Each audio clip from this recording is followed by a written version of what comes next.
Happy Thursday, everybody. It's Nick, the Atomic Picker. It's around 7 o'clock in the morning, and I've already gone out and I've got some cash, and I've got some gas, and I even picked up the abomination that is known as the chai latte for my lovely wife. I don't know why she likes those things. They smell horrible to me. Anyway, today is the kickoff day of the 100-mile yard sale here in Lynchburg, Virginia. We're going to go around. We're going to see if we can find some deals. Hopefully you enjoy the video. Let me know if you do by leaving a like down below. The 100-mile yard sale happens twice a year. It's the first weekend in May and also the first weekend in October. Sales are typically going to run Thursday through Sunday. I did see on the Facebook group where a couple people were setting up on Wednesday just because we have some rain forecasted for later on this weekend. The 100-mile yard sale does have a lot of vendors that usually set up in spots right alongside the highway, but it's also a big weekend for regular yard sales. A lot of people like to schedule at the same time since the 100 miles going on.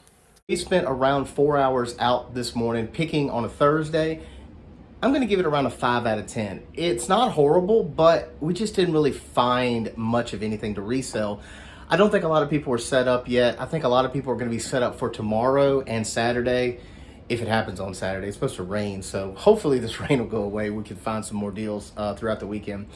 Anyway, we were able to pick up a few things to make a little bit of a profit on. I'll go ahead and show you some of them now. April found this lot of magazines for $1.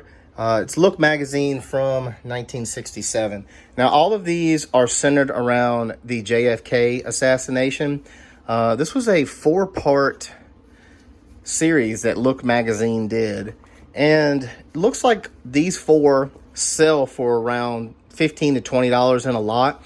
And then the lady also threw this in, which we didn't really know if it was related, but then we found that it is related to the JFK assassination. So we might be able to get closer to around 20 to 25 with this one thrown in. This one doesn't have the cover, so that kind of hurts the value a little bit, but we're going to throw it in with the lot since everything is based on the same topic. And then I picked up this 3-pound sledgehammer from Estwing. I believe I'm saying that right.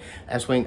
Paid $1 for this. It's in pretty good condition. It still has like the barcode and like the warning labels pretty much still on it. There's only one used on eBay right now, and that's listed at $35, but I'm thinking the sold comps are going to be around $25 plus shipping for this. I look for made in USA. Now keep in mind that not all brands are created equal with made in USA tools. For example, Snap-on tools are more than likely going to sell for a lot more money than other tools that were made in USA, like Craftsman, the old Craftsman. Speaking of old Craftsman, take a look at this. This is an old Craftsman wrench that was forged in USA. When you're looking to buy wrenches to resell, make sure you find the ones that are forged in USA. These are going to be worth a lot more money than these. Now, even though these pretty much look the same on one side, on the other side, there is no forged in USA. It just has a model number and the size. That's because these wrenches are made overseas in India. Depending on who you talk to, some people might think that those wrenches are okay. Some people think they're junk. It just depends on your preference when you're using hand tools. We also stopped by the new thrift store that opened up just down the street from us. And while I was there, I met a few people that are just starting out with reselling, and they let me talk to them on camera. So right now we are in Mission Thrift because we took a little bit of break from the 100-mile yard sale. And I have met some new friends, and this picker is young, guys. This is so amazing that a young kid is in here comping stuff to sell on eBay, and his mom's right here supporting him. So I'm gonna let Aiden come on and see if he's found some things in the thrift store to sell on eBay. So Aiden, what have you found today? This WWE like Bianca Belair. And it's like it's sold for like 15. Sold for 15? And it's like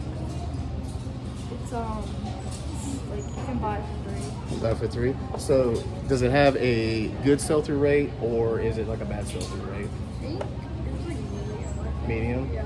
So like around 50% or so? Yeah. And then you're not gonna sell this because you said there was no recent sales on it. No recent sale? Like there wasn't even Smart. on it. so Smart. we're learning. Yep. All right. Well, it was so nice to meet y'all, guys. Enjoy the 100 mile this weekend, bro. Aiden and his mom just started their eBay store. Here's a screenshot of it if you want to go on eBay and give them a follow. I wish you the best in your reselling journey. Reselling is something that has definitely affected my life for the positive, and this community is awesome. We are here for you, Aiden. So if you ever have any questions on eBay, feel free to reach out to me or anybody else. We'd love to help you. So I know a lot of y'all came over from ADH Dave's channel. Welcome. Thank you for your support. Thanks to Dave for shouting us out and talking about my failure of a Whatnot show. Yes, it is true. I went live for my very first time on Whatnot for over an hour and I didn't sell anything. But I am going to try that again. Hopefully, I will make my first sale on Whatnot very, very soon. So since I have so many of you new people here, I'm going to do something that I haven't done in a little bit, and that is give you a tour of the eBay shed. So our shed is 12 foot by 24 foot. It is fully turnkey, fully conditioned. We didn't customize anything like Commonwealth Picker did. We just kind of bought it like this because that's how we found it. Over here to the right is our unlisted inventory. This is like a landing spot. We go through things, figure out whether we want to list them on eBay or take them to our vintage booth. Over here is our super sloppy shipping table. Say that 5 times fast. We got cubbies for poly mailers, for tape, boxes, all that stuff that resellers use on a daily basis. And we are almost out of bubble wrap. Moving down here, we've got a couple of these adjustable height tables set up. This is just kind of like working counter space. There's Dave. Everybody say hi, Dave. We've got a laptop there with the Rolo printer to handle all of their shipping. And then over here, we have a photo station. We kind of use these pieces of flooring. We kind of swap them out from time to time, depending on what kind of look we have. And then off to the side, we've got our classic ring light. Not too bad of an area. This is pretty much the whole area that we use as kind of an operations side of the eBay business. And everything over here is just storage. We sell a lot of books. Books is the one thing that we try to focus on. So everything here is books. We have our shelves labeled, so our custom SKU in the eBay listings, we always include that information, as well as what our cost of goods are. And then we've got some other inventory just kind of around here. We don't exclusively sell books, but books is the vast majority of what we do sell.